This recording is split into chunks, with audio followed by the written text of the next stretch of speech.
ఒక్కసారి కొమ్మూరి గోల్డ్ కి కాల్ చేయండి. తాకట్లో ఉన్న మీ బంగారాన్ని విడిపించి మార్కెట్ ప్రైస్ కి వాళ్ళు కొనుక్కుని మిగతా డబ్బులు మీకు ఇచ్చేస్తారు. హలో అండి, అందరికీ నమస్కారం. సజ్జల రామకృష్ణారెడ్డి ఎక్కడ ఉన్నారు? వైసీపీ పార్టీలో నెంబర్ 2 లీడరు, ఆ పార్టీకి అన్నీ తానే వ్యవహరించే వ్యక్తి. నెంబర్ 1 లీడర్ జగన్మోహన్ రెడ్డి అయితే, అంటే మాజీ ముఖ్యమంత్రి వైసీపీ అధినేత జగన్మోహన్ రెడ్డి అయితే, నెంబర్ 2 లీడరు సజ్జల రామకృష్ణారెడ్డి అని వైసీపీ పార్టీ వాళ్ళు చెప్తూ ఉంటారు. పార్టీ అంతా ఆయన కనుసన్నలోనే నడుస్తూ ఉంటుంది. ఈవెన్ దో జగన్మోహన్ రెడ్డి గారు చదివే స్క్రిప్ట్ కూడా సజ్జల రామకృష్ణారెడ్డి గారు ఎగ్జామిన్ చేసిన తర్వాతే అది జగన్మోహన్ రెడ్డి గారి చేతికి చేరిద్ది. దాన్నే జగన్మోహన్ రెడ్డి గారు ప్రెస్ మీట్లో చదువుతారు అనేటువంటిది అందరూ మాట్లాడుకునే మాట. వైసీపీ అధికారంలో ఉన్నప్పుడు సకల శాఖ మంత్రిగా ప్రభుత్వంలో వ్యవహరించారు, సకల అధినేతగా పార్టీలో వ్యవహరించారు. అంతా సకలం ఆయనే, పార్టీకి ప్రభుత్వానికి. జగన్మోహన్ రెడ్డి గారికి కళ్ళు చెవులు ముక్కు అన్నీ తానే అనేది చాలామంది చేసే విమర్శ. ఈవెన్ దో వైసీపీ పార్టీని వదిలేసిన వాళ్ళు కూడా సజ్జల రామకృష్ణారెడ్డి గారు వల్లే మేము వదిలేసాం, ఆయన ఒక కోటరీగా మారాడు, ఆ కోటరీలో జగన్మోహన్ రెడ్డి బందీ అయ్యాడు అని విజయసాయి రెడ్డి లాంటి వాళ్ళు, ఒకప్పుడు వైసీపీలో నెంబర్ 2 నాయకుడిగా చలామీని అయినటువంటి నాయకులు, చిన్నోళ్ళు కాదు, అలాంటి వాళ్ళు విమర్శిస్తూ ఉంటారు. అంత ఇంపార్టెన్స్ సజ్జల రామకృష్ణారెడ్డి గారికి పార్టీలో ఉంది.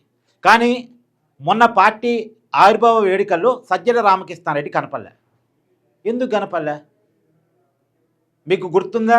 గత పార్టీ ఆవిర్భావ వేడుకల్ని సజ్జల రామకృష్ణారెడ్డి గారే జెండా ఎగిరేసి వేడుకల్ని చేశారు. మామూలుగా జగన్మోహన్ రెడ్డి గారు చేయాలి పార్టీ అధినేతగా, కానీ సజ్జల రామకృష్ణారెడ్డి గారు చేశారు.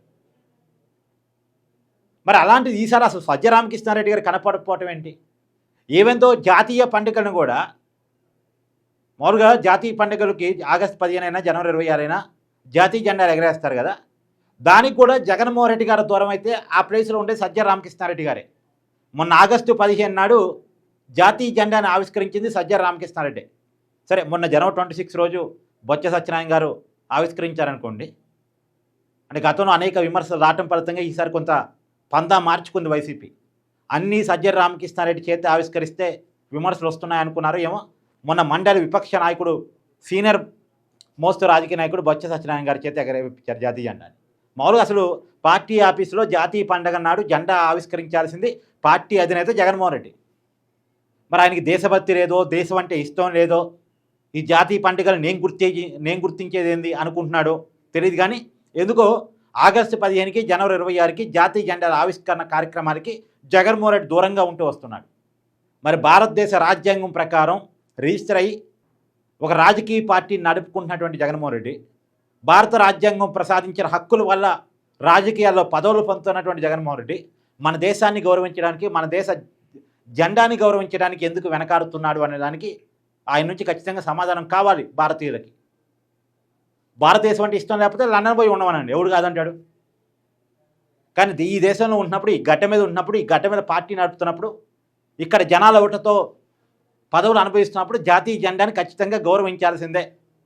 ఇలా జాతీయ పండుగలకి దూరంగా ఉండేటువంటి రాజకీయ పార్టీ అధినేతలు మన దేశంలో ఇంకెవరు ఉండరేమో.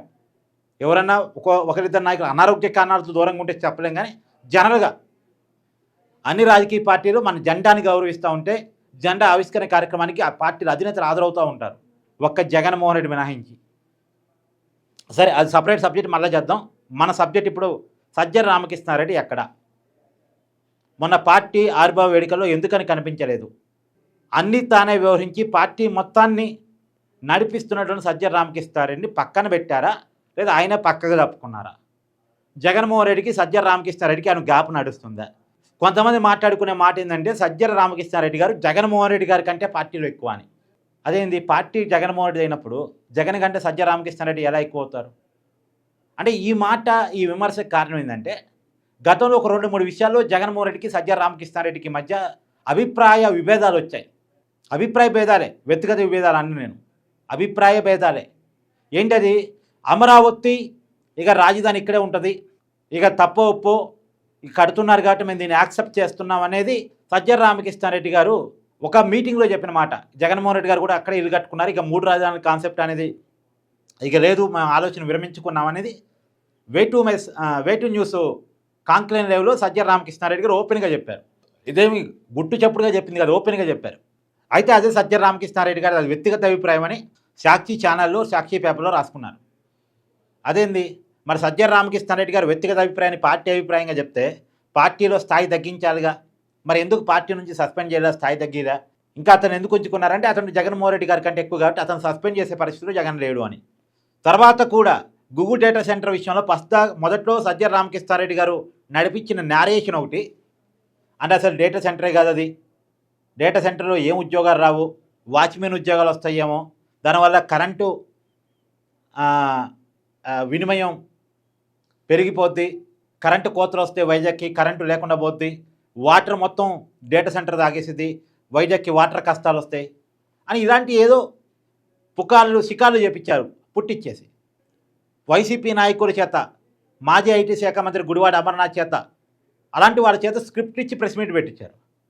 తీరా సీజన్ కట్ చేస్తే one fine day Jaganmohan Reddy వచ్చేసి అది గూగుల్ డేటా సెంటరు, అది రావటం చాలా మంచిది, నేను తెప్పించిన అదానీ డేటా సెంటర్ ఇలా గూగుల్ డేటా సెంటర్గా మారింది, ఆ క్రెడిట్ నాది, అది రావటం మంచిది, దానివల్ల వైజాగ్కి ఒక విశేషమైనటువంటి ఆదరణ ప్రపంచవ్యాప్తంగా వస్తే ఒక ప్రపంచ నగరంగా వైజాగ్ మారిద్ది, అది ఒక ఏ హబ్, సబ్ కేబులింగ్, విదేశాలు అంటే ఇంటర్నేషనల్గా కనెక్టివిటీ వైజాగ్ రాబోతూ ఉంది అని అప్పటిదాకా టీడీపీలు ఏదైతే చెప్తూ వస్తున్నారో గూగుల్ డేటా సెంటర్ ఉపయోగాలు అవన్నీ జగన్మోహన్ రెడ్డి ఒప్పుకుంటూ సమర్థిస్తూ కాకపోతే క్రెడిట్ నాది అని చెప్పుకునే ప్రయత్నం చేశాడు. అప్పటిదాకా వైసీపీ ప్రచారం చేసింది మరో రకంగా, జగన్మోహన్ రెడ్డి వచ్చి చెప్పింది ఇంకో రకంగా. కారణం ఏంటంటే అప్పటిదాకా నడిచింది సజ్జల రామకృష్ణారెడ్డి వర్షను, జగన్మోహన్ రెడ్డి డిఫరెంట్ వర్షన్ తీసుకున్నాడు. మరి సజ్జల రామకృష్ణారెడ్డిని పార్టీ నుంచి తగ్గించారుగా, సస్పెండ్ చేయాలిగా అంటే చేయలే. మరి ఎందుకు సజ్జల రామకృష్ణారెడ్డి విషయంలో జగన్ వెనక్కడికి వేస్తున్నాడు? ఎందుకు? ఇప్పుడు నిన్న పార్టీ ఆవిర్భావ వేడుకల్లో కూడా నేను పాల్గొన్న చోట నువ్వు ఉండొద్దు అని జగన్మోహన్ రెడ్డి గారు ఆదేశించారా? అందువల్లే సజ్జల రామకృష్ణారెడ్డి గారు రాలేదా? మరి అంత గ్యాప్ ఉన్నప్పుడు, అంత దూరం ఉన్నప్పుడు మరి సజ్జల రామకృష్ణారెడ్డిని పూర్తిగా పార్టీ నుంచి సస్పెండ్ చేసి నెంబర్ 2 రేటర్ ఇంకొని పెట్టుకోవచ్చుగా అంటే కాదు. సజ్జల రామకృష్ణారెడ్డి గారి వెనకాల ఏదో శక్తి ఉంది. ఆ శక్తి ఎవరై ఉంటారు? జగన్మోహన్ రెడ్డి గారు కాక ఆ పార్టీలో ఇంకొక శక్తి ఎవరన్నా ఉండే అవకాశం ఉంటుందా బయట వాళ్ళకి? మేబీ ఉంటే గింటే భారతి గారు ఉండాలి అని. ఎందుకంటే సజ్జల రామకృష్ణారెడ్డి గారు సాక్షిలో పనిచేసే ఒక జర్నలిస్టు, ఆయన్ని తీసుకొచ్చేసి పార్టీలో నెంబర్ 2 పొజిషన్ ఇచ్చారు. అప్పటిదాకా నెంబర్ 2 పొజిషన్ ఉన్న విజయసాయిని కూడా పక్కన పెట్టారు. అంటే పార్టీని తమ కనసనలోనే నడిపిస్తూ తోక జాడించని ఒక వ్యక్తి, నమ్మకమైన ఒక వ్యక్తి అక్కడ కూర్చోవాలి. జగన్మోహన్ రెడ్డి గారి మీద సంపత్తి మీద కొద్దిగా అనేక అనుమానాలు ఉన్నప్పటికీ పార్టీని ఒక డైరెక్షన్లో ఒక పద్ధతిగా, కొద్దిగా జర్నలిస్ట్గా కొద్ది విషయాలు తెలుసు కాబట్టి, లెఫ్టిస్ట్ కాబట్టి, కొద్దిగా ఐడియాలజీ ఉంది కాబట్టి, ఆలోచించే నేర్పరు కాబట్టి కొద్దిగా స్క్రిప్ట్ ఇస్తూ పార్టీని ఒక లైన్లో నడుపుతుంటాడు అనే కారణం చేత అతను అక్కడ కూర్చోబెట్టారు. అందుకని అతన్ని కదిలించలేని పరిస్థితిలో జగన్మోహన్ రెడ్డి ఉన్నారు అనేది ఒక టాకు. సరే, ఏది ఏమైనా మొన్న సజ్జల రామకృష్ణారెడ్డి ఎందుకని పార్టీ ఆవిర్భావ వేడుకల్లో లేరు అనేటువంటి మాత్రం కీలక పరిణామంగా, కీలక చర్చనీయాంశంగా ఉంది. ఇప్పుడు నేను చెప్పినవన్నీ కూడా చర్చోపలే. మరి రియాలిటీ ఏంది అనేది వైసీపీ పార్టీ చెప్పాలి.